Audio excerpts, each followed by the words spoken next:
tous et bienvenue dans ce 30e épisode d'Androtech, fruit de la collaboration entre Frandroid.com et Tech.tv. Cette semaine, nous allons parler d'actualité, nous allons évoquer le Galaxy Note 4 de Samsung que nous allons tester ensemble, mais aussi le Nexus 6 et le Lollipop, les deux grosses nouveautés de Google. Et pour parler de tout ça, nous allons avoir sur le plateau Vincent. Salut. La forme? Ouais, impeccable. À côté de Gaël. Salut. Tout silencieux? Ouais, ça va. Baptiste. Fidèle au poste. Et Pod avec sa nouvelle coupe de cheveux, donc pas de casquette cette semaine. Non, parce que comme ils sont coupés, ça va, je peux les montrer. Si vous voulez commenter la coupe de cheveux de Pod ou parler de l'émission, je vous invite à la partager avec le hashtag Androtech. Quant à nous, on commence avec l'actualité de la semaine.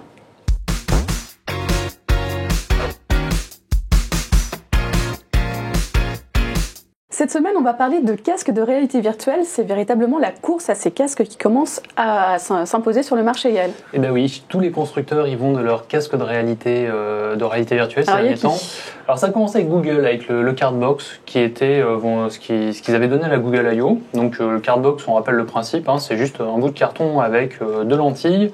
On met un smartphone dedans, on branche, on lance l'application, on regarde et ça fait la réalité virtuelle. Et dans la version luxe, on met des sangles quand même sur la tête. Dans la version luxe, on met des sangles, comme on peut voir derrière. Donc Arcos par exemple, qui est l'un des 5 ou 6 constructeurs qui vont lancer un casque de réalité virtuelle.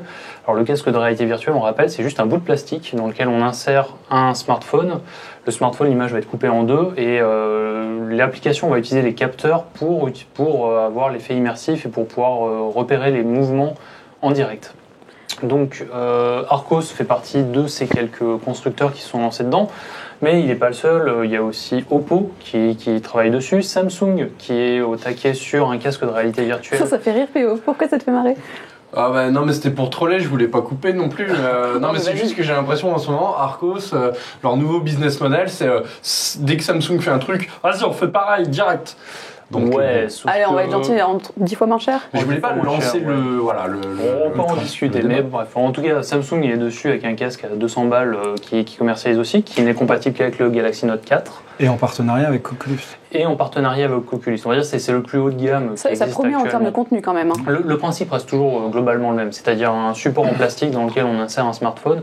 Après, la qualité de la réalité virtuelle provient plus du smartphone qu'on insère dedans. Donc Samsung a un bon téléphone, on en reparlera tout à l'heure, le Galaxy Note 4 avec un écran QHD qui, pour faire simple, plus la définition de l'écran, plus la résolution de l'écran est importante, meilleure est l'image et le ressenti qu'on a de la réalité virtuelle. Donc voilà, donc tout le monde y va de son casque. Omido, je crois, qui était derrière. Et Google se lance aussi dans la réalité virtuelle puisqu'il vient d'investir 542 millions de dollars dans une petite entreprise qui s'appelle Magic Leap. Une entreprise qui était pratiquement inconnue, qui est inconnue du grand public et très peu connue du monde professionnel de manière générale. Magic Leap, donc, qui est un concurrent de Oculus Rift, duquel on ne sait pratiquement rien. On sait qu'ils vont faire de la réalité virtuelle. Cette réalité virtuelle, on sait qu'elle va prendre la forme de statues en 3D. On ne sait pas encore très bien comment, ni à quoi ça ressemble. Tous les gens qui l'ont vu ont été apparemment ébouriffés par la technologie. Ils sont sortis vraiment impressionnés. Si Google a mis un demi-milliard dedans, c'est qu'il doit y avoir quelque chose derrière. Baptiste, est-ce que tu y crois ? Je sais pas, mais en tout cas, il y a véritablement une course à l'armement.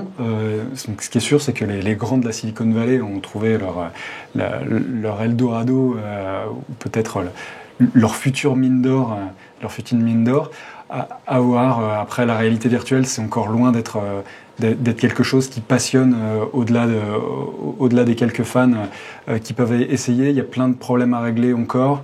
Ou ça, c'est pas évident non plus. Au bout de 5 minutes, on commence à se sentir un petit peu nauséeux. C'est pas toujours très pratique. Les jeux vont demander à être adaptés. Et au-delà du jeu et de quelques expériences amusantes, est-ce qu'il y a vraiment quelque chose à faire dessus ? Est-ce que c'est le futur de l'information contextuelle avec quelque chose entre les Google Glass et la réalité virtuelle? Il y a des grandes questions comme ça qui sont pas du tout résolues. On a encore du temps devant nous avant d'avoir la réponse à cette question. Ce qui est sûr, c'est que du côté des cartes SIM, il y a du changement qui commence à s'initier. Ça marche avec Apple et le dernier iPad. Vincent, tu nous expliques ce qui se passe ? Tout à fait. Donc Apple a sorti il y a quelques semaines l'iPad R2 et l'iPad Mini 3. Et en fait, à l'intérieur de ces nouveaux iPads, on trouve une carte SIM Apple. Et en fait, l'idée de base est assez intéressante. C'est donc l'utilisateur achète l'iPad et au premier lancement, enfin même tout le temps, ils choisissent l'opérateur opérateurs qui souhaitent. Donc c'est aux États-Unis pour l'instant et en Grande-Bretagne avec les opérateurs partenaires. Donc aux États-Unis c'est AT&T, Sprint et T-Mobile, et en Grande-Bretagne c'est il y a Orange. Pardon, voilà, Orange. Bien. Et du coup ça permet à l'utilisateur de changer s'il veut au cours du mois d'opérateur pour son forfait data avec l'iPad. Donc l'idée est assez séduisante parce que ça permet pendant à chaque fois de choisir une autre offre si une offre devient plus intéressante que celle qu'on avait à la base et d'éviter d'être enfermé chez son opérateur. Et a priori avec une carte SIM. Donc. Oui, en plus avec la même carte SIM. Voilà, ou alors d'être en roaming et de choisir un opérateur local. D'aller à l'étranger par exemple. Bon, ce genre de concept-là. Plus tard peut-être parce que pour l'instant c'est qu'aux États-Unis et en Grande-Bretagne, mais l'idée est intéressante de pouvoir choisir son opérateur selon l'endroit où on est, les meilleurs tarifs en effet si on va à l'international. Mais il y a quand même des petits couacs. Parce que par exemple aux États-Unis c'est Verizon qui n'est pas partenaire de l'opération et donc quand on achète un iPad Air aux États-Unis on peut pas sélectionner l'opérateur Verizon avec la carte SIM Apple, donc il faut aller chez Verizon et acheter soit la carte SIM Verizon et la mettre dans son iPad ou soit acheter l'iPad directement chez Verizon.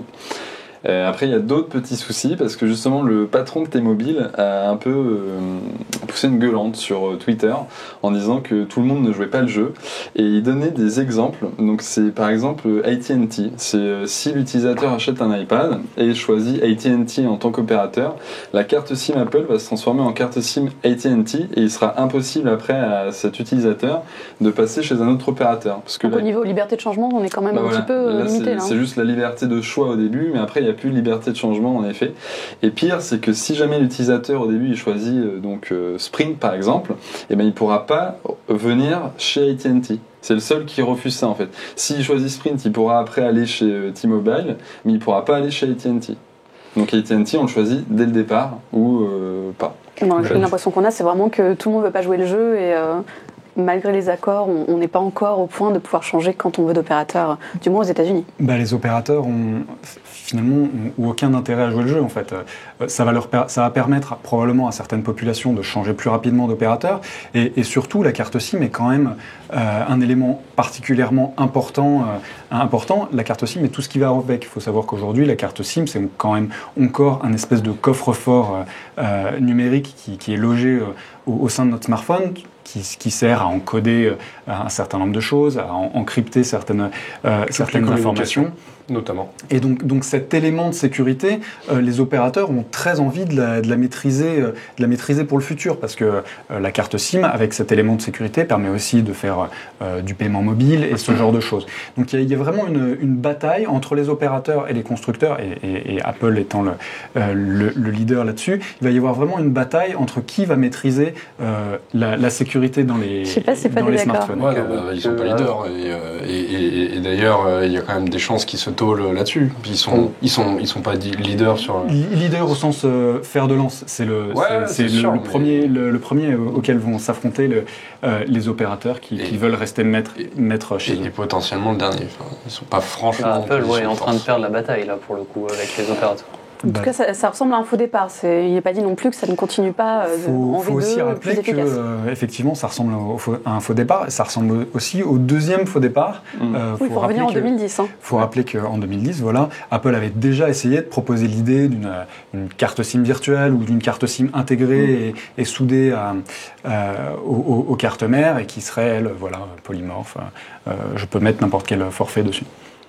D'ailleurs, c'était un partenariat avec Gemalto. Et là, récemment, quand Apple a annoncé l'iPad Air 2, l'action de Gemalto a complètement chuté. Et en fait, on a appris récemment que le fournisseur, parce qu'il y a toujours une carte SIM, c'est pas intégré à l'iPad, et donc c'est le concurrent de Gemalto qui a fourni la carte SIM. Mais Gemalto se dit capable techniquement de fournir ce genre de carte SIM, qui se fait. C'est une carte SIM totalement normale. Oui. Voilà. Donc il pourrait. C'est ça. Bon, on va continuer sur quelque chose d'un peu moins opérateur et de beaucoup plus technique, puisque PCMark, donc c'est un outil de bench que l'on trouvera sur les PC, arrive sur Android. Alors ça sert à quoi ? Alors PCMark, en effet, c'est un outil de bench, donc de mesure des performances, à l'image de AnTuTu par exemple, qu'on connaît très bien dans l'univers Android. Et qu'on cite souvent dans les tests Android. C'est un bon benchmark et ça permet de classer les téléphones selon leur puissance. Ça donne un indice de performance en effet pour classer les terminaux selon leur puissance. Et donc PCMark en fait nous vient de l'univers PC, comme son nom l'indique, qui existe depuis de nombreuses années. Et en fait c'est plutôt un benchmark applicatif que synthétique. Donc en fait la différence entre les deux, c'est qu'un benchmark applicatif va tenter de mesurer les performances dans des usages pratiques. C'est par exemple PCMark qui va vous faire défiler une page web qui est stockée en local dans le terminal, mais on va voir pendant que le benchmark se passe un utilisateur qui va scroller sur la page web, qui va ouvrir une image, qui va zoomer, qui va la cropper, voilà, qui fait une tas de tests en fait. Qui fait un tas de tests, oui, parce qu'il n'y a pas que le web, il y a aussi donc lecture vidéo, mais aussi édition de photos et bureautique également. Il y a du copier-coller de texte, du rajout d'images dans des documents, documents texte. Et donc l'intérêt en fait, c'est d'avoir un indice de performance qui se rapproche le plus de la réalité de l'expérience utilisateur. Parce que des benchmarks comme AnTuTu, c'est des benchmarks donc qu'on dit synthétiques, parce qu'ils s'attachent beaucoup aux performances brutes, par exemple donc du processeur, de la mémoire vive, des périphériques de stockage, et ils donnent vraiment des performances brutes, mais après il peut y avoir des petits ralentissements à cause de l'interface constructeur ou de tout un tas de choses qui ne sont pas pris en compte par ces benchmarks synthétiques. Et avec PCMark, vraiment, on a c'est l'utilisation quotidienne d'un smartphone ou d'une tablette.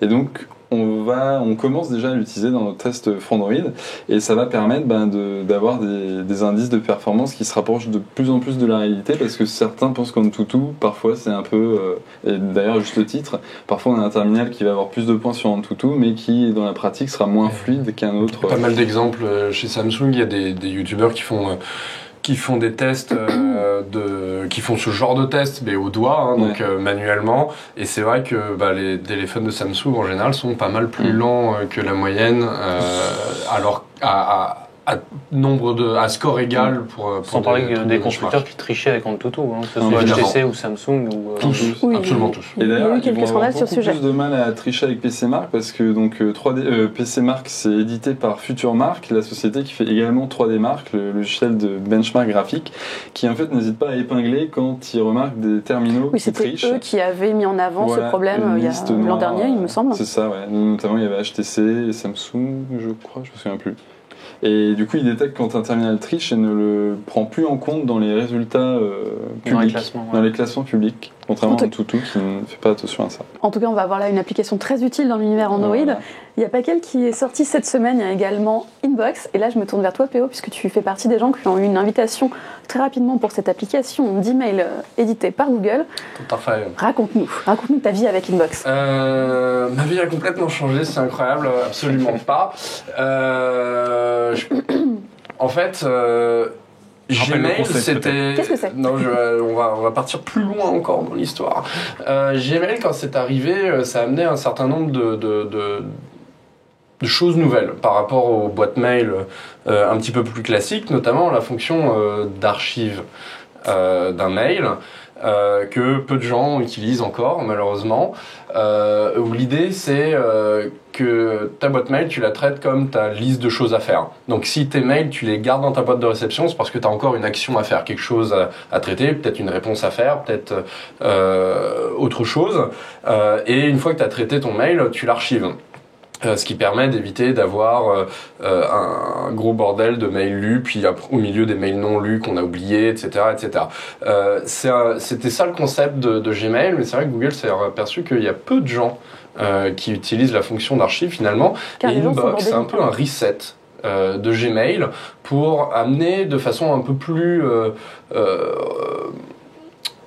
prise par la main cet usage de Inbox 0, c'est-à-dire on garde rien dans sa boîte mail si on n'a rien à faire avec ses mails.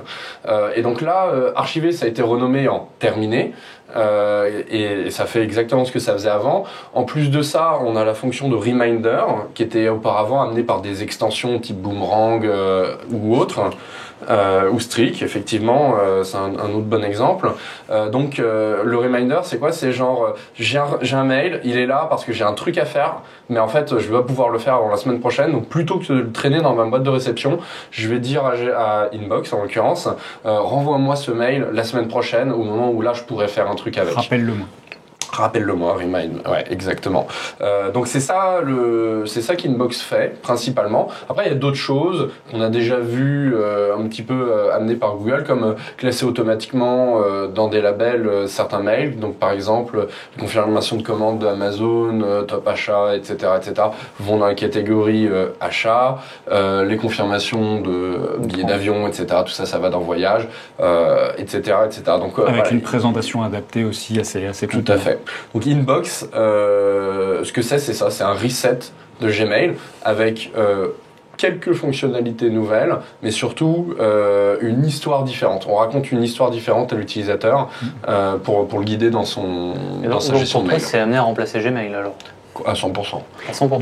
Et est-ce que l'utilisateur en a un vrai bénéfice? Est-ce que c'est une bonne chose? Alors moi je suis un fervent partisan d'Inbox Zero. En fait j'ai du mal à comprendre, à faire confiance à quelqu'un qui n'archive pas ses mails, qui va traiter mes demandes, parce que je pense que c'est forcément le bordel et que c'est forcément ma demande va être noyée dans le flow. Donc clairement oui, je pense que c'est une bonne chose de raconter une histoire un petit peu différente où on prend un petit peu plus l'utilisateur par la main pour l'aider à classer ses mails. Parce que en lui proposant un workflow en fait, en lui proposant un parcours du mail où le mail tu le reçois, si tu dois y répondre, tu y réponds. Si tu dois y répondre plus tard, tu le mets en réponse plus tard. S'il est terminé, tu le problème de Inbox, parce que j'ai essayé quand même un peu Inbox, c'est vrai que c'est une application qui est très complète, qui est bourrée de fonctionnalités, mais qui perd vraiment en facilité d'accès par rapport à Gmail. Gmail, c'est simple à utiliser parce qu'il y a 3-4 fonctions plus 5-6 fonctions cachées qu'on n'utilise presque jamais. Là, Inbox, il faut quand même la prendre en main. C'est pas simple, ça demande quand même une petite heure avant de comprendre comment tout fonctionne, comment est-ce qu'il a trié les mails, comment est-ce que les fonctions Remind Me, terminées et Snooze fonctionnent. Enfin, toutes ces fonctions-là, elles sont pas, ça demande un peu de temps. Et je trouve que c'est une application qui est exigeante, qui vise un public, un certain public. Tu es le public, à mon avis, qui est visé pour ça. Justement, parce que moi, mon Gmail faisait tout ça avant. J'avais pas besoin. C'est des usages que tu avais déjà et que tu trichais avec. Je suis justement pas le public. Moi, j'ai pas pris 1 heure pour prendre en main Inbox.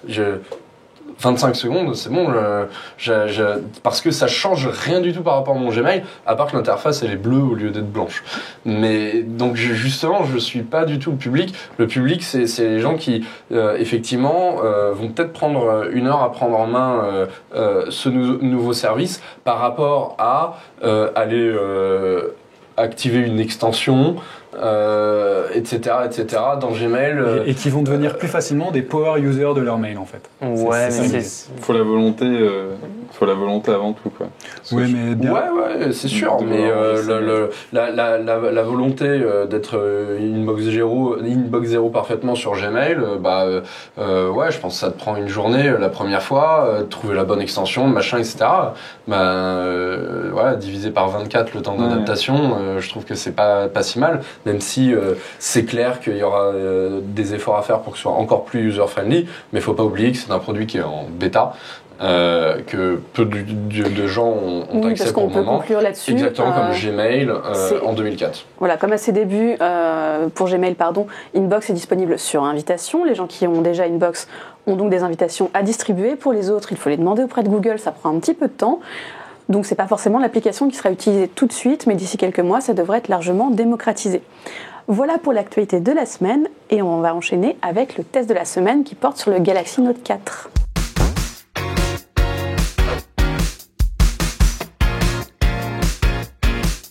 Cet automne, Samsung revient avec son traditionnel Galaxy Note, cette fois-ci en 4e édition. On a ici un smartphone destiné aux professionnels, mais aussi aux joueurs, puisqu'il est compatible avec le Gear VR, le casque de réalité virtuelle de Samsung. Et sur le plateau, Vincent l'a testé dans tous les sens. C'est ça, tu fait beaucoup de choses avec. Ouais. Est-ce que tu peux nous expliquer déjà ce qu'il fait, quelles sont ses caractéristiques, à quoi il ressemble? Alors le Galaxy Note 4, donc comme tu l'as si bien dit, c'est une phablette avec son écran de 5,7 pouces AMOLED qui a la particularité cette année de passer au QHD, donc 2560 par 1440 pixels, voilà, alors qu'il était en Full HD l'an dernier. Et du coup, c'est notamment pour ça qu'il peut être mis dans le Gear VR, on en parlait tout à l'heure, le casque de réalité virtuelle, grâce à sa définition plus élevée qui permet d'être encore plus immergé dans les jeux et d'avoir des beaux graphismes. Mais c'est également un terminal qui se destine aux professionnels, avec notamment le S Pen, donc le fameux stylet, qui a été revu pour l'occasion, avec un peu plus de précision. Voilà. Et qui permet de faire un peu plus de choses également, comme par exemple la capture de l'écran. Alors comment je fais? Alors Si je en veux fait, montrer. tu mets le stylet au-dessus de l'écran jusqu'à ce qu'il y ait le rond qui apparaisse. Ouais, je l'ai. Et tu appuies sur le bouton du stylet, une fois. Ah pardon, Voilà. c'est bon, j'ai. Et après, en fait, tu as le Alors, Select j'ai Image Control, Clip. notamment le deuxième, là, voilà. Sélection intelligente. Ça. Et en là, fait, ça te permet... Voilà, là, je fais un tu lâches. rectangle, hop. Voilà. Et ensuite, je peux Et en fait, partager. là, ce qui est je pas peux- mal, c'est qu'avant que tu appuies, enfin, c'est pas grave, on voit le T en haut à droite, et en fait, c'est qu'il Oui, a il est là. détecté du texte, et qui peut, à la volée, si tu appuies dessus, transformer en fait le texte qu'il y a sur l'image, voilà, en texte qu'on peut copier-coller. Et que Ah, je c'est pas peux mal, ça. partager, Donc, en fait, effectivement. par exemple, on peut scanner un document, enfin, prendre en Genre photo une un carte de document. visite. Bon, effectivement, c'était pas Ouais, terrible par comme exemple, exemple. Hein. Ça m'a avec pris les- en compte le nom des applications, donc c'était Oui. pas exceptionnel. Mais Mais effectivement, sinon, pour voilà, une par image, ça devient exemple, une carte intéressant. de visite, et hop, il prend le numéro de téléphone, l'adresse mail, on peut créer le contact à la volée. Voilà. Pas mal pour scanner des documents et les numériser. Toujours avec un stylet Wacom, effectivement, il est très sensible et très précis, donc ça c'est plutôt agréable pour les professionnels. Ouais, c'est pas mal pour prendre des notes. Alors moi, en tant que Je vois qu'il y a des petits dessins. particulier, ouais, c'est un copain qui a fait ça hier. Merci les copains. Je sais pas. Ok. Alors, En tant que particulier, Ouais, enfin moi j'ai pas trouvé que le stylet c'était vraiment très pratique en usage quotidien pour aller sur internet, checker ses mails, jouer à des petits jeux Tiny Tower pour essayer de dépasser Pod en termes des tâches par exemple. J'ai pas trouvé ça très pratique, j'ai préféré mon pouce et mes doigts.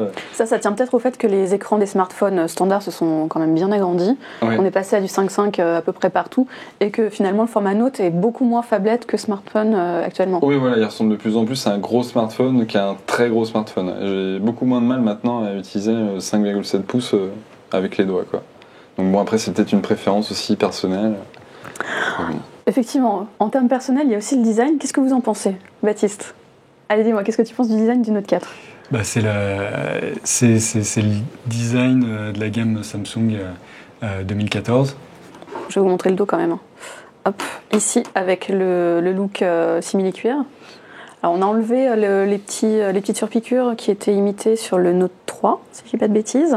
C'est ça. Mais on ajoute les tranches en métal, hop, qui sont héritées du Galaxy Alpha notamment. Oui, que l'on retrouve C'est sur ça. tous les smartphones haut de gamme de cette fin d'année 2014 en fait. Ouais, le métal est assez à la Qu'on mode. voit partout, qu'on verra encore partout l'année prochaine d'ailleurs. Je Voilà, trouve ça est-ce que pas le métal mal, c'est mais- bien?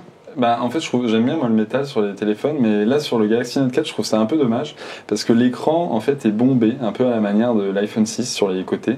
Et là, les arêtes de bordure en métal viennent au-dessus de l'écran, et du coup, quand on passe son doigt rapidement sur l'écran, Ça quand râpe. on fait des swipes, ça Oui, ça râpe râpe. le doigt, et C'est pas agréable du tout, ça laisse j'aime des pas. bouts de peau sur l'écran, c'est Et comme il y a un petit espace entre cette bordure en métal et l'écran, légèrement. on ramasse un peu la poussière quand même. Ouais, je pense sur le long terme. Hormis ça, hormis ce défaut de design, qu'est-ce Ouais. qu'on doit penser de l'écran de ce téléphone? L'écran est vraiment pas mal, parce qu'il est très lumineux, les couleurs sont pas mal. Alors, moi personnellement, j'ai directement mis le mode de couleur basique, parce que je déteste la saturation extrême de l'AMOLED. Et les modes, soit le mode par défaut, ou même le mode vidéo. Photo, ça va encore, mais vidéo et par défaut, c'est vraiment trop saturé. C'est... D'autant que Samsung a fourni des fonds d'écran, etc., qui, Ah oui, en plus, ouais. qui rendent l'expérience, Voilà. ça fait mal aux yeux. Oui, c'est plein de couleurs, c'est... on a un C'est peu l'impression extrêmement d'être agressif. sous acide, quoi. C'est un peu ça, pour mettre plein la vue, ouais. On voit tout de suite que c'est un AMOLED. Et après, du coup, la définition, on peut se poser des questions quand même de l'intérêt du QHD. Donc, pour la réalité virtuelle, il n'y a pas de souci. Meilleure sera la définition et meilleur sera le rendu. Ouais, pour les deux personnes qui ont un casque de réalité Voilà, virtuelle. ouais. le Oh, il est pas Gardea encore à 200 €. Mais après, en usage quotidien, on a comparé avec un Full HD et il n'y a pas une énorme différence. Ça peut se voir parfois sur les petits caractères, mais il faut vraiment avoir l'œil. C'est pas un fossé vraiment grand, quoi. Et sinon, en plus, pour les niveaux performance, c'est pas top parce que c'est beaucoup plus gourmand qu'un écran Full HD, parce qu'il y a 70%, pratiquement 80% de pixels en plus qu'un écran Full HD, et du coup, il faut une bonne puce graphique pour faire tourner. Alors là, il y a Alors, qu'est-ce qu'on a dedans, justement? il y a l'Adreno 420 du Snapdragon 805. Le tout récent de Qualcomm, mais malheureusement en fait il est assez mal optimisé à l'intérieur du Galaxy Note 4, peut-être à cause d'une mauvaise conception de Samsung. Parce qu'en fait, dans les benchmarks, il n'y a aucun souci. Il se débrouille plutôt pas mal, mais dès qu'on commence à s'en servir plus de 5 minutes, même pas 2 minutes, 3 minutes, en fait, la fréquence du processeur et de la puce graphique baisse de manière vraiment brutale. Et ce qui fait que Real Racing 3 ou Nova 3 rame vraiment, ça se voit même à l'œil nu, et c'est pas agréable, quoi. Donc, Alors, est-ce que c'est vraiment grave? Parce que du coup, on joue pas forcément à ça. Non, on joue pas forcément à ça, mais sur un terminal, enfin à mon sens, sur un terminal à 750 €, on est en droit de s'attendre à vraiment une expérience utilisateur parfaite, quelles que soient les situations, que ce soit le professionnel dans sa voiture qui prend des notes, ou le soir il rentre chez lui, il joue, ou même un gamer qui achète ce téléphone parce qu'il aime bien cet écran QHD de 5,7 pouces, mais il peut même pas jouer avec parce que vraiment l'expérience est décevante. Et qui a entendu parler d'un Snapdragon 805, quoi. C'est le En premier plus, téléphone à être équipé d'un Snapdragon 805. Donc c'est vraiment un appel. Ah, il y a le Galaxy S5 4G+, qu'il a. C'est ça. Donc Oui, pour le coup, il a un écran effectivement. Full HD. Ouais. Donc le problème n'est pas tout à fait le même. On a toujours TouchWiz dessus. C'est toujours TouchWiz, ouais.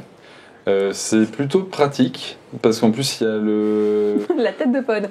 Bah ça dépend. En Mais moi, fait, je suis d'accord avec lui. Ah, il y a tout à fait d'accord. certaines fonctionnalités qui sont pratiques, mais en fait la mise en place par Samsung elle est désastreuse parce que par exemple quand on envoie un texto, la petite bulle qui se crée dans le flux de conversation met du temps, enfin elle rame en apparaissant.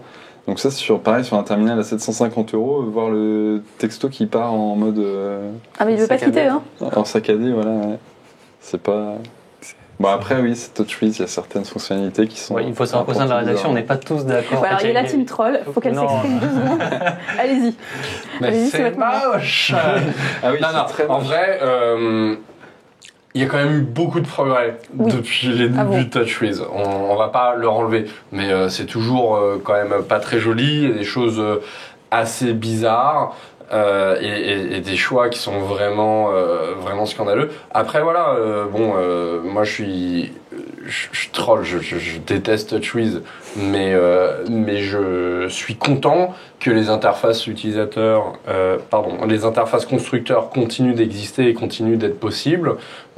J'aime le fait qu'on est dans un monde où on peut changer. Enfin moi si j'ai envie d'installer mon launcher, je l'installe, pas de problème. J'aime aussi le fait que Samsung essaye, même si c'est franchement pas très heureux, de revoir un peu l'interface de l'écran de paramètres, parce que l'écran de paramètres sur Android est vraiment dégueulasse. Oh, je sais, c'est pas mieux ailleurs, c'est pire.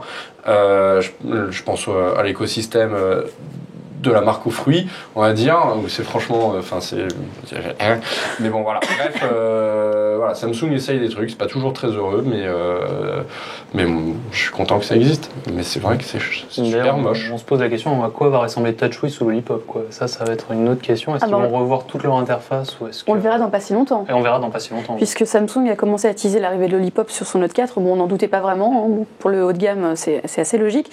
On devrait l'avoir, paraît-il, d'ici la fin de l'année. Bon, on verra ce que ça donne effectivement avec du matériel design, ça va nous faire quelque chose de assez surprenant, Il y a je déjà pense. des petites vidéos qui ont fuité et le vert affreux du centre de notification et de la barre de réglage normalement a disparu et ça sera un fond un peu plus blanc, des couleurs un peu moins Flashy. flashy, vieillotte. Tout ce que... Ils ont quand même du boulot, hein, parce qu'ils ont fait quand même un gros travail pour intégrer le stylet avec plein de fonctionnalités dans tous les coins. Vraiment une intégration assez verticale du stylet dans toutes les applications et dans le système. Donc ils auront quand même du travail pour porter ça de façon jolie et efficace sous Lollipop. Pod, est-ce que finalement le Galaxy Note 4 c'est pas le concurrent de l'iPhone 6 dont on parlait il y a quelques minutes?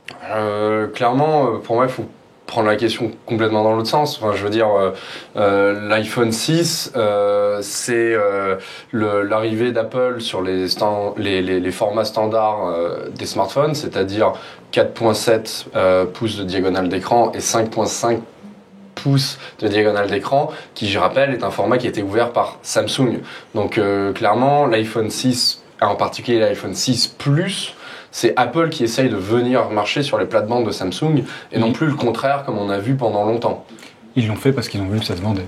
Et ils l'ont fait parce qu'ils ont vu que c'était le seul segment où il y avait de la croissance. Effectivement, Après, en plus, c'est une victoire pour Samsung finalement D'avoir démocratisé ce format-là, Oui. clairement. Maintenant, ils ont beaucoup plus je pense que la concurrence, elle est beaucoup plus forte sur le reste du parc Android et les autres constructeurs qu'avec iOS, qui a maintenant ses parts de marché bien installées et qui ne devrait plus continuer de baisser. Ça devrait rester stable, et voilà, maintenant les utilisateurs sont très segmentés et ça va être difficile de changer d'écosystème de l'un à l'autre. Donc je pense que les concurrents de Samsung, ils sont clairement beaucoup plus sur l'écosystème Android que du côté d'Apple. Mais justement, est-ce qu'il y en a des concurrents au Galaxy Note 4 en termes de format, de prix, des deux? Il y a la Sunmate 7 qui est un peu plus grand, lui il fait 6 pouces, mais... Chez Huawei? Ouais, chez Huawei, ouais.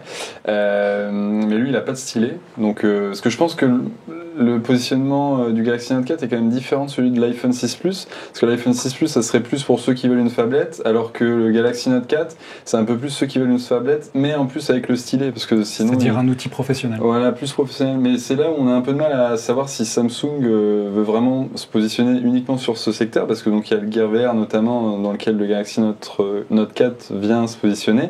Et vu qu'on voit que ses performances sont pas top, donc est-ce que finalement son positionnement c'est pas uniquement le marché des professionnels, ou on a du mal à savoir un peu quand même avec ce Galaxy Note 4. Et du coup, on n'a personne finalement en face de lui, et sinon, ouais, orienté il y a Alcatel, professionnel. Non.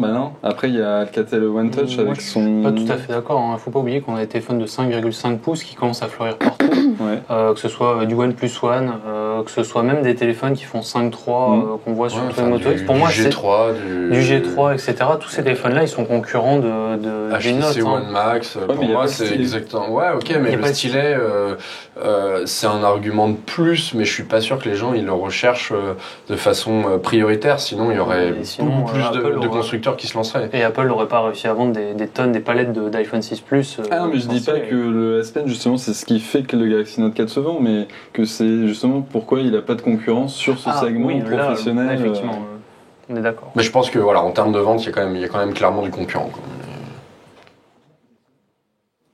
On peut regarder en tout cas la différence entre les deux, hop, juste pour se faire une idée. Là, on a un téléphone un petit peu plus fin du côté de l'iPhone. C'est pas un peu courbé là? Je sais pas, je me suis assise dessus tout à l'heure, ça a peut-être fait quelque chose. Bon voilà, avec au dos donc le côté métal pour l'un et de l'autre côté le simili-cuir, avec le petit capteur de rythme cardiaque, pardon. Je parle d'empreinte parce qu'il y a quand même au moins un point commun entre les deux, c'est bien le capteur d'empreinte en façade. Pour le coup, est-ce qu'il fonctionne bien celui-ci? Qui n'ont rien à voir, vraiment. Je trouve que sur l'iPhone, c'est un plaisir d'utiliser c'est un gain de temps d'utiliser le capteur d'empreinte digitale pour déverrouiller son téléphone, alors qu'à l'inverse, sur Samsung, ça serait plus pour rajouter une sécurité, parce que ça marche pas 10 fois sur 10. Je n'ai pas calculé moi mon taux de réussite, mais c'était vraiment pas agréable à utiliser, et je l'ai désactivé pendant ma semaine de test avec. À ce point? Ah ouais. Bon, c'est un peu dommage. Ceci dit, le bouton est un peu plus grand que sur le Il est un peu plus grand, le j'ai Galaxy l'impression S5. que c'est un peu plus... que le taux de réussite de déverrouillage par empreinte est un peu plus élevé que sur le Alpha et le S5. Bon, en conclusion, est-ce qu'on me conseille ce Note 4? Moi, je le conseillerais à ceux qui ont un besoin d'une phablette avec un stylet. Parce qu'en effet, s'il n'y a pas besoin de stylet, il y a quand même la concurrence qui commence à devenir intéressante. Gaël, est-ce que tu restes positif à son sujet? Non, pas à 749 €. C'est vraiment trop cher. Après, il y a toujours le problème de Samsung et du tarif des téléphones qui sont trop chers. Moi, je viens d'acheter un OnePlus One. Je me mets à côté un Galaxy Note 4 à 750 balles. Je me dis non, à quoi bon, quoi. Enfin, je suis pas le public concerné. Et même le grand public qu'il y a derrière, ce sera un public qui sera pas forcément très renseigné qui l'achètera. Alors que la concurrence est vraiment féroce à côté sur cette taille d'écran et sur des capacités presque égales, quoi. Et toi, Mathis, tu prends l'iPhone 6, pardon, si vous soyez 8, pardon, ou le Note 4? Je prends pas l'iPhone 6, l'iPhone 6 Plus. Le Galaxy Note, je réfléchirais. Effectivement, il y a de belles améliorations et d'apports avec le stylet, la reconnaissance. On n'a pas parlé forcément, mais des notes qu'on peut prendre et de la transformation. Oui, c'est l'intérêt du stylet quand et de même. la transformation immédiate en texte qui font quand même des usages assez uniques et qui peuvent être intéressants sur mobile. Mais effectivement, on les paye cher. Je vois pas de complètement dubitatif. Non, moi je suis exactement de l'avis de Gaël. Je n'ai jamais mis, je ne mettrai jamais 750 € dans un téléphone. Donc celui-ci, hop, on l'enlève. Ah ben l'iPhone, n'en parlons même pas. De toute façon, je suis allergique à l'OS, mais les prix de Samsung, c'est juste pas possible, c'est démentiel. Enfin, c'est pas un budget de téléphone. Pour moi, si on dépasse 500, 550, on est très très loin au-dessus de ce que je peux mettre dans du haut de gamme. On se coupe un peu quand même des derniers hauts de gamme qui sont sortis, toutes marques confondues d'ailleurs. Mais qui d'ailleurs, je suis pas sûr que les ventes soient enchantes. Je vais pas le dire. Voilà. Je ne vais pas finir la phrase. On a tout compris. Bon voilà pour ce Galaxy Note 4 qui effectivement ne fait pas l'unanimité parce que imparfait sur certains points, dont notamment le jeu qui reste tout de même une fonctionnalité importante pour un téléphone qui s'utilise avec un Gear VR. Et il est un petit peu cher, ce qui fait qu'on attendra peut-être un peu avant de se l'offrir. Voilà pour le Galaxy Note 4.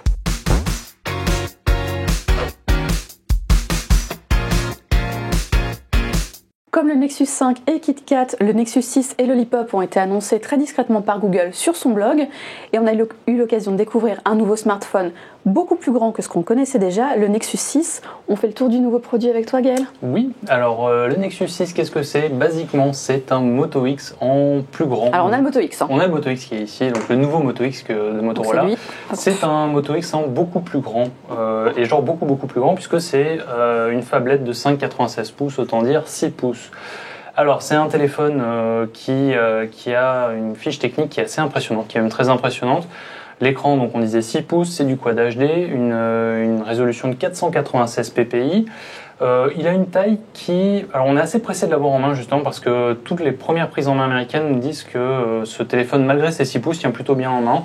Il fait 15 cm de haut pour 82 de large, donc c'est très large. Ouais, c'est quand même assez mastoc. Bon, s'il tient bien en main, c'est certainement parce qu'il a le dos arrondi comme le Moto X, effectivement c'est agréable. Un point de vue design, il a été assez bien travaillé. On est déjà très content de l'ergonomie du Moto X, donc si le Nexus 6 suit les éléments de design du Moto X, ça sera un bon téléphone à prendre en main. Au-delà de ça, comme pour le Galaxy Note 4, on a un Snapdragon 805, on a... Haut de gamme, récent et performant. Tout à fait. Un GPU Adreno 420, 3 Go de RAM, une batterie de 3220 mAh, un appareil photo qui devrait être correct, mais alors ça, on ne jurera de rien pour le temps qu'on ne l'aura pas eu en main. Oui, Motorola n'a jamais été non plus exceptionnel sur ce sujet. Motorola n'a pas été exceptionnel. Et les Nexus non plus. Et les Nexus, bon, on n'en parle pas. Ce qui est plus inquiétant. Et en fait, la crainte qu'on a actuellement, c'est que ce Nexus 6 c'est le même appareil photo que le Moto X. Et les premières photos qu'on a prises avec le Moto X sont moyenne bonne. Correct. Mais le Nexus 6 va coûter 650 €, donc on peut juger à l'aune de son prix. Ouais, j'espère qu'ils n'ont pas gardé le même capteur alors. Donc voilà, c'est le principal problème du Nexus 6, c'est pas tant son appareil photo que son prix. 649 € en version 32 Go, 699 € en version 64 Go, pas de port carte SD dedans. Et déjà, juste avec ce tarif-là, tout le monde crie à la trahison, au drame. Que fait Google avec son Nexus, si ce n'est nous proposer un téléphone haut de gamme de plus? Alors pourquoi Google a-t-il choisi un format 6 pouces? On avait jusqu'ici des 4,5, 5 pouces et quelques. Pourquoi être allé sur le 6 pouces? Moi je pense qu'ils n'ont pas réfléchi. Nexus 4, 5, 6, la suite logique c'était le 6, bon bah faut qu'il fasse 6 pouces, et tant pis on fait du caca. Non, il y a peut-être un effet Apple, ce qui est stupide parce que en l'occurrence, enfin voilà, les formats confortables, les formats que les gens recherchent majoritairement, c'est 4.7 et 5.5. Il y a aussi des formats en dessous, by the way, mais au-dessus, on commence à être dans des usages beaucoup plus de niche. Je dis pas que c'est nul, non, clairement pas. Je comprends très bien cet usage, je l'ai testé, je l'ai même apprécié longtemps, mais on n'est clairement pas dans un produit populaire. Or, il me semble quand même que du coup, ce Nexus a des ambitions de vrais produits populaires, de se vendre comme des petits pains, et clairement, le format est absolument incompatible avec cet objectif, à mon avis. Non, c'est pas. Enfin, moi, je suis pas tout à fait d'accord. Sur le format 6 pouces, je suis effectivement d'accord. C'est vraiment un repoussoir absolu pour les gens qui veulent des téléphones juste normaux, quoi. 6 pouces, c'est une phablette.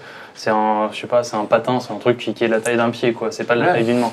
Ça passera pas. Donc pour moi, c'est ça. Après, dire qu'un Nexus c'est un produit populaire, c'est pas vrai.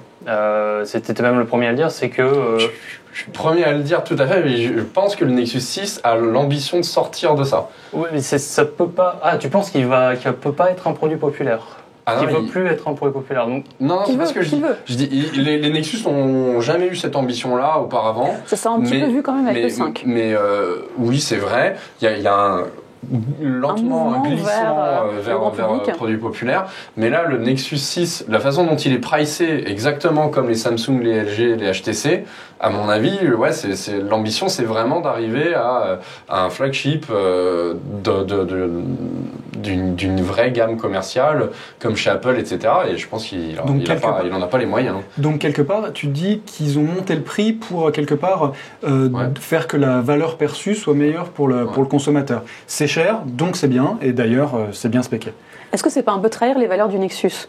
Ah bah complètement, hein. Le Nexus 5 c'était un téléphone qui plaisait aux geeks, je pense, parce que c'était des performances extrêmement correctes pour un prix extrêmement correct, un bon rapport qualité-prix, facile à acheter sans se poser de questions, les mises à jour seront là, etc. C'était le téléphone qu'on pouvait acheter sans se poser de questions. Aujourd'hui, le Nexus 6, c'est juste pas le cas. C'est pas un téléphone qu'on peut acheter sans se poser de questions. On le paye une question, c'est est-ce qu'on le paye trop cher. L'autre question, c'est est-ce que c'est un format que je vais aimer. Ouais, ou l'autre question, peut-être ce qu'a cherché Google à faire avec ce téléphone-là, c'est dire comment est-ce que je peux mettre en valeur Android L. Donc je vais mettre en valeur Android L avec un téléphone haut de gamme sur un écran de 6 pouces. Et peu importe, tant pis pour le prix bas, tant pis pour la popularité, j'ai un appareil haut de gamme modèle sur lequel les autres devront s'aligner ou sur lesquels les autres peuvent prendre exemple, comme c'est le cas de tous les téléphones Nexus, en tout cas l'objectif du Nexus depuis le départ. Ça a effectivement toujours été la philosophie de Nexus. Ça n'explique pas le prix, parce que je veux dire, le Nexus 5 quand il est sorti... mais attention, le prix il est très correct, hein. C'est-à-dire qu'aujourd'hui on a à 649 €, on a le même spec, le même écran qu'un Galaxy Note 4 pour 100 € moins cher. Pour moi, on est bon. Hein. Mais en termes logiciels, il n'y a pas les apports, il n'y a pas le stylet, il n'y a pas la techno Wacom, il n'y a pas... il n'y a pas 5 minutes. Il y a de la recherche derrière, et il y a du marketing aussi. À 650, il y a une belle marge, alors que les Nexus ont toujours été des prix des prix hors marge. Oui, certes. Voilà. Ça change quand même par rapport à l'année dernière. Aujourd'hui, un téléphone aussi haut de gamme, il n'y a pas moins cher aujourd'hui que le Nexus 6. Je confirme. À cette différence près que les Nexus ne sont pas vraiment connus pour baisser de prix, ou alors de 30 € dans des cas extrêmes, tandis qu'un Note 4 qu'on a vu tout à l'heure, a priori, il va avoir des ODR, il va baisser de prix rapidement. En fait, la question qu'il faut se poser aussi, c'est savoir si Google va conserver le Nexus 5 dans sa boutique. Et dans ce cas-là, ça serait assez malin de sa part, parce qu'en fait, il aurait une vraie gamme de produits à proposer. Un petit téléphone à 5 pouces, un gros téléphone à 6 pouces, un petit prix, un gros prix qui pourrait plaire à deux publics différents et être très complémentaires. On ne sait pas encore si le Nexus 5 va jarter du Play Store. Moi, j'espère pas. Il a fait une disparition éclair, il est revenu. Est-ce que ce qu'on n'attendait pas, c'était finalement un Nexus 5 2 ou Nexus 5S, allez, soyons fous. Un Nexus 5 2014, l'édition 2014, ça aurait été super. C'est ce qu'on cherchait tous, en fait. C'est ce qu'on aurait acheté à la place des... C'est absolument frustrant, finalement. Ah bah moi je trouve que il y a vraiment une très grosse différence entre ce que le public attendait versus ce que Google a proposé. Après, il faut se poser la question, est-ce que Google veut pas ne pas froisser les autres constructeurs? Parce que le Nexus 5, c'est un téléphone qui est pas cher, mais qui entre directement en concurrence avec tous les flagships qu'on voit qui sont sortis cette année. Donc proposer un téléphone à 400 ou 500 €, alors que les autres proposent tous des téléphones haut de gamme à 600, 700 €, est-ce que c'est pas se tirer une balle dans le pied, ou est-ce que c'est pas tirer une balle dans le pied des constructeurs? Alors c'était la théorie de Baptiste. Voilà, ma théorie c'était que Google finalement a revendu Motorola entre-temps, quand même, et quelque part, est-ce que ça aurait été bien joué de Google de positionner un téléphone qui viendrait casser les ventes du Moto X ou expliquer à tout le monde que le Moto X il est un peu trop cher et qu'on peut avoir un téléphone mieux spéqué pour un prix similaire. Et donc voilà, je pensais à peut-être un accord de principe entre Google et le nouveau propriétaire Moi, je pense que ça va un peu plus loin. de Motorola. Je pense plutôt que Google voit je pense d'un point de vue plus global, les constructeurs vont mal en ce moment. Samsung est le premier à avoir sa croissance freinée. C'est la crise, on vend moins on vend pas moins de smartphones. La croissance de vente de smartphones ralentit. Donc que Google le marché devient encore, mature aussi. Voilà, que le marché devient mature. Que Google encore concurrence un peu plus les constructeurs de smartphones, ça aurait pas été très bien. Ça serait vraiment mal vu. Ouais. Puis il y a des marchés aussi qu'il veut séduire. La phablette est en vogue en Asie essentiellement. Est-ce que c'est pas aussi une manière de conquérir des marchés où il n'est pas énormément présent? Gros flop. Allez, adieu, je sors. Si, peut-être. Moi, je trouve l'idée Merci, c'est intéressante. gentil. Un peu de Est-ce soutien. qu'on peut se poser une question aussi, c'est que peut-être que le smartphone tel que nous on le conçoit en tant qu'occidentaux intéresse plus tant que ça Google. Et ils n'ont pas intérêt à se battre sur un approvisionnement et un produit. Et peut-être que ce qui va intéresser Google dans les prochaines années, ça va être the next billion, l'apport d'Android à tous ceux qui n'ont pas de smartphone aujourd'hui, qui ne sont pas connectés, Android One, etc. Peut-être que l'accent, on va se rendre compte que l'accent va être vraiment là-dessus et plus sur les smartphones que les Européens et Américains ont en poche. Effectivement, on regarde peut-être pas au bon endroit pour voir l'innovation de Google et ses vrais objectifs. En tout cas, ce qu'on voit là actuellement, c'est une nouvelle version d'Android qui s'appelle donc Lollipop. Déjà peut-être un petit moment d'histoire. En fait, Lollipop a été présenté il y a un petit moment. On l'a vu à la Google I/O, donc en juin dernier, dans une version qui n'était pas finalisée évidemment. Ensuite, des développeurs preview ont été accessibles au grand public. Son nom n'était toujours pas officiel. On avait un Android L quelque chose. Alors on parlait de Lollipop dès le début et puis Google s'est un petit peu amusé à jouer avec nos nerfs en nous montrant différents bonbons, différentes sucreries. Voilà, le lemon pie, la tarte au citron a beaucoup plu chez Google. L'an dernier déjà KitKat aurait dû être une tarte au citron. C'est vraiment bon. Oui, non, mais effectivement, tout le monde est d'accord. Et on s'attendait à une petite fourberie de dernière minute à la KitKat, c'est-à-dire un nom de friandise de marque. Ça aurait pu être le lion de Nestlé, ça aurait marché également. Et finalement, on nous a lancé ce Lollipop qu'on attendait il y a tout juste une semaine, si je ne dis pas de bêtises. Enfin, un nom pour cette version. Et désormais, une version développeur également est disponible dans sa version finale, avant un lancement avec les Nexus 6, Nexus 9 au niveau de tablette, pour le grand public qui va arriver début novembre. Je pense qu'on est bien au niveau histoire. Et pour rappeler, le principal changement qui est apporté par cette version Android Lollipop, c'est l'ergonomie, le design général et l'affichage des informations à l'écran. On a ce qu'on appelle le material design, donc cette idée de rapprocher un petit peu plus l'affichage à l'écran de ce qu'on peut avoir dans l'univers, dans le monde physique, où chaque type d'objets différents et à une couche différente, de la même façon que j'ai un verre avec un sous-verre et une table. Sur les applications Android qui sont Material Design, on a cette même idée que chaque information qui a un statut, une nature différente va être sur une layer, une couche différente, et ces couches-là vont être animées. Donc quand on défile sur l'écran, certaines informations vont passer sous d'autres. Donc par exemple, si on prend un cas pratique, celui de l'affichage d'un contenu type article, on va avoir un titre, peut-être une photo de présentation et puis le texte brut de l'article. Chacune de ces informations-là doit être sur une couche différente et ces couches-là sont animées, assez bien animées puisque les animations doivent respecter le critère de pouvoir être affichées à 60 images par seconde à l'écran, ce qui est quand même très cool. Non, mais c'est stylé, il y a vraiment une impression de fluidité, il y a des jeux d'ombre, enfin il y a beaucoup de trucs qui sont faits à l'écran et qui tournent quand même extrêmement bien. Il y a cette impression quand on clique quelque part, on déclenche une action comme si on appuyait sur un bouton physique finalement. Exactement, ouais. C'est toute l'idée de Material Design. T'as vu comment je résume bien? Bon, il y a d'autres choses quand même. Il n'y a pas que l'ergonomie, il y a des fonctionnalités qui sont là, qui ont été ajoutées.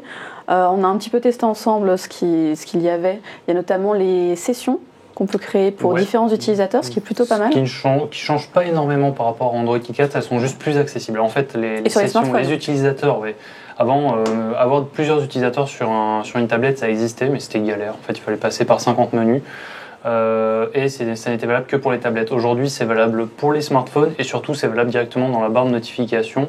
Créer un nouvel utilisateur, ça prend 2 minutes montre en main. Passer d'un utilisateur à l'autre, ça prend 2 secondes juste en 2 clics. Donc, c'est le genre de petites choses que les utilisateurs demandaient depuis très très longtemps qui sont enfin intégrées à Lollipop et intégrées surtout de façon intelligente, quoi. Ça nous donne quand même un design assez flat, c'est le mot à la mode, mais effectivement là on en a une parfaite représentation. Il y a une nouvelle application au niveau de la messagerie également. Ah oui, on a pu tester, mais alors on l'a testé sur la tablette. Du coup, il n'y avait pas la connexion cellulaire. Effectivement, c'est un peu compliqué d'envoyer des messages avec une tablette. Mais du coup, c'est la nouvelle application donc Messenger de Google qui sera l'application par défaut des SMS à la place d'Hangouts. Enfin. Enfin, ouais, voilà. Et du coup, là, par contre, on n'a que les SMS MMS, on tire une croix sur tout ce que Hangouts centralisé, que ce soit les messages instantanés Gmail ou même les appels vidéo et les appels audio. Donc du coup, on voit vraiment Material Design dans toute sa splendeur ici, mais malheureusement, en fait, on n'a pas pu vraiment envoyer de messages et en recevoir. Donc quand on l'a testé, on avait une petite liste de messages en brouillon et on pouvait voir donc les conversations et la mise en forme était pas mal. Mais après, niveau fonctionnalité, on n'a pas pu vraiment tester parce qu'on n'a pas reçu de SMS et pas vraiment envoyé. Et on n'a pas pu voir à quoi ressemble une conversation. On était vraiment frustrés. C'était terrible. Bon, la frustration justement, elle est là, mais alors pas au niveau des fonctionnalités d'une application, au niveau du design. Pod, vas-y, lâche-toi, c'est le moment. On a un petit peu expliqué en quoi consistait Material Design. Sur le papier, c'est vraiment top. Dans la pratique, c'est implémenté de façon assez catastrophique par Google. Sur la plupart de ces applications, il y a des problèmes graphiques qui sont certes de l'ordre du détail, mais qui laissent augurer de très très mauvais jours. Alors, est-ce que je peux en montrer une ici qui serait représentative? Non,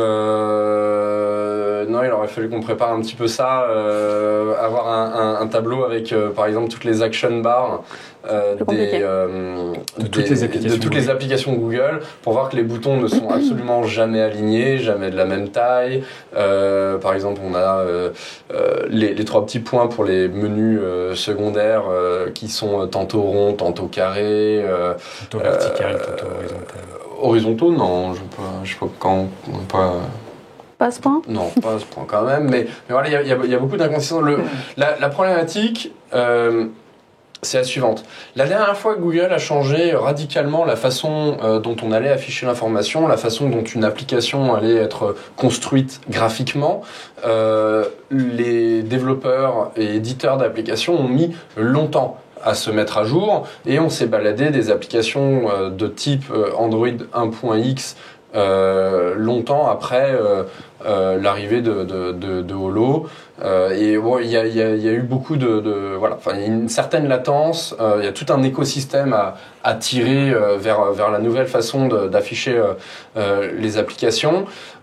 Et là, c'est quelque chose que Google ne voulait pas reproduire. Et c'est pour ça qu'il y a eu une développeur preview. C'est pour donner aux développeurs les outils pour que leurs applications soient prêtes le plus tôt possible. Et évidemment, idéalement, le jour de la sortie d'Android Lollipop. Le truc, c'est que effectivement, pour ça, il y a quand même besoin. Il n'y a pas juste besoin d'écrire les guidelines et de fournir une développeur preview. Il y a aussi besoin d'avoir des applications qui sont des moteurs, qui sont des locomotives, des exemples, tout à fait, des bons exemples et des bonnes pratiques, des implémentations de Material Design, en disant voilà, les guidelines, elles se matérialisent. Attention, c'est un jeu de mots, de cette façon-là.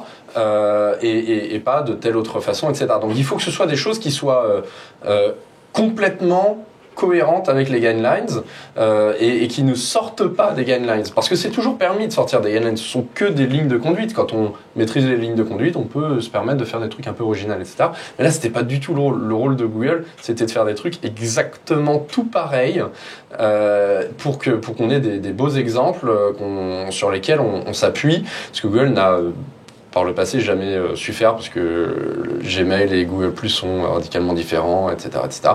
Et là, c'est encore la même rengaine. Voilà, il y a des inconsistances partout, des écarts qui sont pas les mêmes, des types de navigation qui sont assez différentes. L'application de Google I.O. est passée en Material Design avec des trucs complètement surprenants, où genre l'image de fond pour une session, c'était pas une layer différente du titre. Bref, voilà, moi, mon avis personnel, c'est qu'il y a beaucoup trop de ratés pour que les développeurs puissent suivre confortablement, sans se poser de questions et sans eux-mêmes faire de ratés. Et je pense qu'on va se trimballer les applications anciens modèles encore très longtemps et avoir des gens qui mettent leurs boutons pas dans l'ordre, etc., etc. Et des erreurs sur les applications qui seront passées sur le nouveau modèle. Ouais. Est-ce que c'est pas mieux que rien, non, quand même, d'avoir ces guidelines Non, franchement,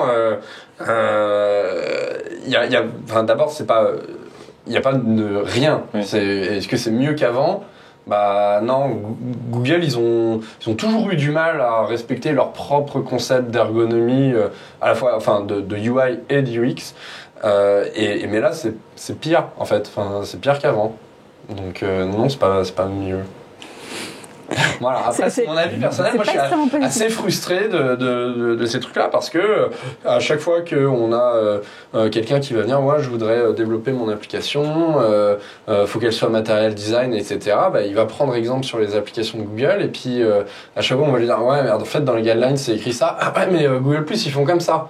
Oui, ok, c'est vrai, mais en même temps, par contre, Newsstand, ils font comme ça, et puis Gmail, ils font encore autrement, et puis à un moment donné, il y a besoin, s'il y a une entreprise qui doit tout faire pareil et tout selon les règles, c'est Google. Et en plus, c'est l'impression de voir des erreurs d'ergonomie, de voir des erreurs d'implémentation, et de se dire qu'elles sont tellement minimes et dispersées partout dans cette version d'Android qu'elles sont impistables. On n'arrivera jamais à toutes les corriger et à avoir une implémentation de Material Design qui sera vraiment cohérente sur tous les petits pixels à afficher sur nos écrans. Un très bon exemple. Vas-y. Material Design n'a jamais été testé dans une autre langue que l'anglais, ça se voit. Tu vois à quoi ? Il y a beaucoup de menus en français qui débordent. Il y a, quand on sélectionne un item, type logo d'application ou autre, on a un cercle qui se crée autour de cet item-là. Et quand on est en français, en général, ça dépasse. C'est plus dans les écrans de paramètres. Mais, oui, je suis en train de faire des bêtises. Et le cercle dépasse complètement le texte dépasse complètement du cercle, ce qui est absolument pas prévu. Et il y a plein d'exemples comme ça où ça marche sur la localisation, effectivement. Ça bave et c'est anormal qu'il n'ait pas testé dans une autre langue que l'anglais. Et donc il faudra du coup une autre version, un espèce de Project Butter Project Butter, c'était un projet chez Google pour corriger toutes les petites imperfections, les petits lags, etc. Et il faudra un projet comme ça de longue haleine sur Lollipop pour corriger des petites erreurs de jeunesse, et c'est vraiment désolant. Est-ce que vous avez un constat aussi peu positif que vos voisins d'en face ? Moi, je trouve qu'il y a quand même pas mal de nouveautés qui se voient pas, qui vont être pas mal pour l'expérience utilisateur. Parce que je pense notamment à la nouvelle API qui va permettre d'utiliser les capteurs photo de manière, je sais pas quel adjectif utiliser, mais par exemple le Nexus 5, son capteur photo va permettre maintenant de filmer pratiquement en 4K en 30 images par seconde. Donc ça, on s'en fiche peut-être un peu, mais ça va permettre de faire des rafales avec la résolution maximale du capteur à 30 images par seconde. Donc il y a des petites améliorations techniques comme ça, et ça va être aussi les performances des applications ou même les graphismes des jeux. Apparemment, avec l'Android Extension Pack, il y aura une meilleure prise en charge d'OpenGL, avec on nous promet des effets beaucoup plus beaux dans les jeux pour une consommation pas identique.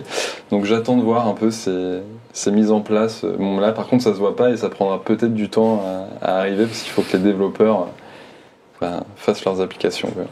Ça, effectivement, ce ne sera pas pour tout de suite. Ce qui est pour tout de suite, et on n'en a pas parlé, ce sont les nouveaux produits qui vont arriver en même temps que le Lollipop, quand même. Allez, Gaël, c'est ton tour. Oui, on a oublié d'en parler, mais Google n'a pas annoncé que le Nexus 6. Il avait annoncé Nexus 9 aussi, donc la tablette, une tablette de 8,9 si je dis pas de bêtises. Oui, pardon. Fait par HTC. Fait par HTC. Alors elle n'est pas entièrement en métal, contrairement à ce qu'on a vu, il y a juste le tour qui est en métal. Ça s'annonce comme une très très belle tablette avec une grosse définition encore et surtout un prix beaucoup plus abordable puisque je crois qu'elle est à moins de 400 €, elle est à 399 avec du Tegra K1, donc en 64 bits. En 64 bits, donc l'une des premières est en 64 bits. Est-ce que le Lollipop l'exploitera? Ça, on ne sait pas. Est-ce qu'elle exploitera le Lollipop parfaitement? On ne sait pas encore. Ça s'annonce un produit vraiment solide et sympa. On le voit cette semaine d'ailleurs, je crois, si j'ai bien noté. Oui, il a bien noté. De toute façon, elle sort le 3 novembre. Et on aura également un Nexus Player. Et un Nexus Player, qui est une Android TV. On en parlait il y a quelques semaines déjà. C'est un croisement entre une Android TV et une console de jeu. Donc c'est un peu la même chose. C'est le galet qu'on voit là à l'écran. Voilà, le galet qu'on voit là, l'espèce de poil en fait, on dirait. Donc vous pouvez aller voir notre émission sur l'Android TV. Oui, on avait testé on avait le preview. Le modèle de développement. Voilà. La DT1, et aujourd'hui il y a un produit commercial. Voilà, et c'est Asus qui est derrière cette petite console Android en fait, qui n'a pas eu un succès très très retentissant lors de son annonce. C'est effectivement Nexus 6 qui a le plus fait parler de lui, et la tablette effectivement qui est en soi assez intéressante, elle a l'air extrêmement performante. Voilà ce qu'on pouvait dire en tout cas du Nexus 6, de Lollipop et des produits qui entourent cette nouvelle version d'Android. Ça fait beaucoup de choses qu'on attend finalement puisque rien n'est sorti en réalité et tout arrive en même temps sur le marché d'ici le début du mois de novembre. On aura beaucoup de choses à voir et beaucoup d'évolutions du côté d'Android Lollipop dans les mois à venir et on espère que les défauts d'ergonomie repérés jusqu'ici vont être corrigés très rapidement.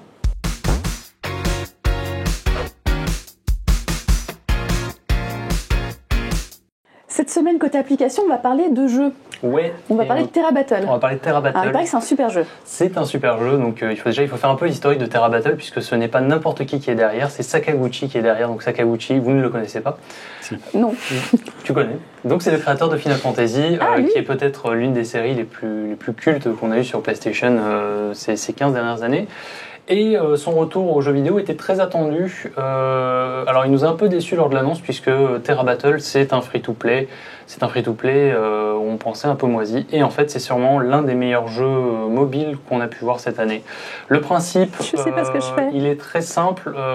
On a une équipe de personnages dont les combats se déroulent sur une grille, comme on peut le voir sur le trailer ou chez Laure là.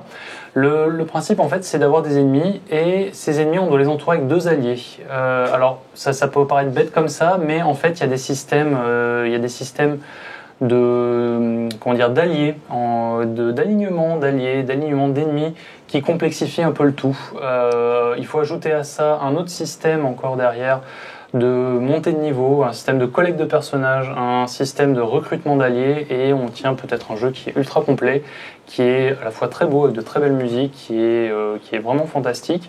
L'aspect free-to-play est relativement bien équilibré, en tout cas sur les 15 premières heures. Après, sur tout le contenu à haut niveau, c'est un peu moins bon, avec des passages qui forcent parfois à passer par la boutique, ou qui incitent un peu trop à passer par la boutique, pour être honnête. Dans l'ensemble, si vous êtes fan de stratégie et que vous voulez quelque chose d'assez frais, très japonais, Terra Battle, c'est vraiment le truc à télécharger en ce moment. C'est ça, ça a l'air d'être très japonais, ça a l'air d'être un petit bijou d'orfèvre et d'artisan quasiment. Ah mais à la complètement, japonaise. c'est vraiment, c'est un jeu qui est un all-star développement, quoi. C'est-à-dire que tous les créateurs phares, stars japonais des années 2000 ont travaillé sur le jeu, en compositeur, en graphiste, en directeur artistique. Vraiment, c'est presque le sans faute là-dessus. Le truc, c'est qu'il y a un suivi du jeu, en fait, en fonction du nombre de téléchargements qu'il y a. Plus le jeu est téléchargé, plus les gars rajoutent des features au jeu. Et le jeu va évoluer. Donc là, on approche du 1 million de téléchargements. On devrait avoir normalement des nouveaux combats, des nouveaux personnages, des nouvelles musiques, des nouvelles animations. Bref, ça n'en finit plus. C'est, voilà, Terra Donc c'est Battle. ton jeu du Téléchargez-le actuellement. Bon, je crois que j'ai un peu gagné une partie. Non, Je suis pas trop sûre de moi. Vincent, toi aussi, t'as joué cette semaine? Oui, donc moi c'est Retry. C'est n'importe quoi ici. Hein. Et alors on pourrait un peu le comparer à Terra Battle sur un point, c'est que on Non, doit, mais là, vite fait quand même. Pas Hein. quand même. on doit à Rovio à qui on doit une saga particulièrement active des Angry Birds. Bon, c'est pas exactement pareil que Final Fantasy.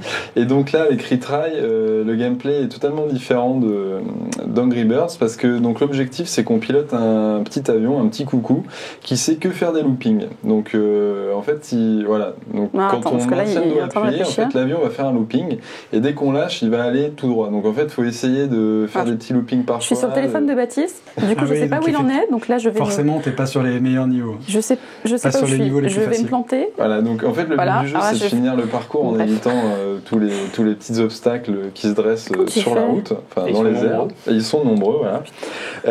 Alors c'est un free-to-play parce que les niveaux sont souvent longs et comme le nom du jeu l'indique, Retry, il faut souvent réessayer afin de réussir à finir le niveau. Tu Et en t'en fait- entends même plus de 100 fois, c'est Ah oui, infernal. je pense Ah qu'il y a- non, bah je suis encore morte. C'est Et en insupportable ce jeu. Hein. On peut se poser sur des aéroports intermédiaires avant de finir le niveau pour pouvoir sauvegarder sa progression. Et en fait, quand on sauvegarde la progression, il faut payer avec une pièce. Et c'est des pièces qu'on peut récupérer pendant le niveau. Et quand on n'a plus de pièces, qu'est-ce qu'on fait? On On les sort achète. la carte bleue et on achète les pièces. Est-ce que voilà. t'as payé? Non, je vais pas payer. Oh, Là, bah, c'est pas bien. Tu soutiens pas les développeurs. Pardon. Il y a la pub dans les. Voilà, oui, parce qu'on peut acheter des pièces en regardant de la pub pendant 10 ou 15 secondes. Ah oui, oui, voilà, c'est que ouais, soit on paye ou soit on regarde la pub pour avoir une pièce gratuite. Si on paye pas. Et ça, tu le fais? Non. Non, tu fais pas? Bon, bah moi j'essaye aussi. Je suis morte un nombre incalculable de fois. Je commence à devenir un peu folle avec ce jeu. C'est un petit côté Flappy Bird hein, aussi. Oui. C'est vrai. Non, mais oui, effectivement. On meurt aussi souvent. Baptiste, tu joues aussi cette semaine ou pas? Ouais, moi je vous sélectionne des jeux sur lesquels je passe le plus de temps et ils sont tous aussi stupides les uns que les autres. Il s'agit juste d'un petit carré, on appuie, ça le fait rebondir et il faut éviter d'autres petits carrés. Et ça s'appelle comment? Extrêmement simple. C'est la guerre des petits carrés, quoi. Ça s'appelle 99 problèmes D'accord. parce que quand on passe un niveau, il y a un autre niveau et j'en suis au niveau 42 et je suis complètement bloqué depuis des Donc, ce qui est depuis des extrêmement jours. difficile de me le mettre au niveau 42. Hein. Mais quand même, ce qu'il y a de bien et qui est différent de Retry, c'est qu'il t'affiche pas le nombre de fois où tu recommences. Et c'est cool parce que sinon, j'aurais déjà pété un câble. 42, c'est pas mal, Du hein. nombre de temps que j'ai T'as dû que passer j'ai beaucoup de passé temps dedans. dessus. Hein. Ouais, c'est assez long et c'est assez difficile et c'est vraiment un jeu d'adresse sur lequel j'ai passé énormément de temps. C'est extrêmement addictif. C'est quoi? C'est gratuit? Il y a des paiements in-app? C'est gratuit, il y a un petit peu de pub en haut de temps en temps qui est malheureusement un petit peu mal positionné par certains moments, mais rien de très dérangeant et rien de dommageable pour jouer à ce jeu. Ok, très bien. Bah, encore un jeu pour devenir fou. Est-ce que Pod, tu es parti jouer cette semaine ou tu as été Non. sérieux? Moi, j'ai testé un service public. Et si Et tu fous. Si tu me permets, je te le montre. Alors, j'ai découvert que on va DF parler avait, électricité. ouais, tout à fait. J'ai découvert que DF avait une application qui, somme toute, est apparemment là depuis relativement longtemps. Est-ce qu'on peut aller espionner ta Ouais, facture? alors juste montre pas mon RIB, mais non, mais effectivement, on peut retrouver son historique D'accord. de facturation. On a aussi un graphique. Effectivement, qui montre ta consommation en fonction des périodes. Exactement. C'est très étonnant que je consomme pas vraiment plus l'hiver que Toi, l'été, tu mais comptes c'est sur les juste parce chauffages de que ton voisin. ouais, bah, ils mettent le chauffage à balle et en fait, du coup, il fait juste trop chaud, quoi. Donc on ouvre les fenêtres. Il n'y a pas fait particulièrement froid cet hiver non plus. Effectivement. Je trouvais ça intéressant de la part d'EDF parce que j'ai une petite histoire personnelle avec eux, c'est-à-dire que je m'étais inscrit en ligne 2 fois. Et demi, Ça fait 3. parce que, ouais. Mais, et en fait, ils ont jamais pris en compte mon inscription. Ils m'ont coupé le courant au bout de 6 mois, et quand je les ai appelés, ils étaient là, non, mais c'est bon, vous êtes inscrits, on a votre RIB, votre autorisation de prélèvement automatique. Et j'étais genre, il manquait quoi en fait? Non, bah, juste qu'on prenne en compte le truc. Ah, d'accord, très bien. Et donc, ces gars-là ont sorti une application, et je m'attendais pas à ce qu'elle soit folle, je m'attendais pas à ce qu'elle marche. Elle marche. Par contre, effectivement, elle est vraiment pas folle. C'est une web app. Elle respecte absolument en aucun cas, je te déverrouille, les guidelines d'Android. Il y a un splash screen qui sert à rien à part à faire perdre du temps. Il y a un paquet de petits trucs qui marchent pas, et je trouve Bon, elle est pas très glamour, je trouvais ça vraiment, ouais. Puis on a le bouton information qui est en bas, qui a rien à foutre là, parce que c'est pas un endroit où on va aller le chercher. Mais il y a plein de petits contenus quand même. Le contenu est super. C'est exactement ce que je voulais voir dans une application EDF, savoir mes factures, mes relevés, la possibilité de faire moi-même les relevés, et puis des informations sur la consommation électrique en général, etc. Mais simplement, par contre, la réalisation de l'application, c'est nul. C'est vraiment nul.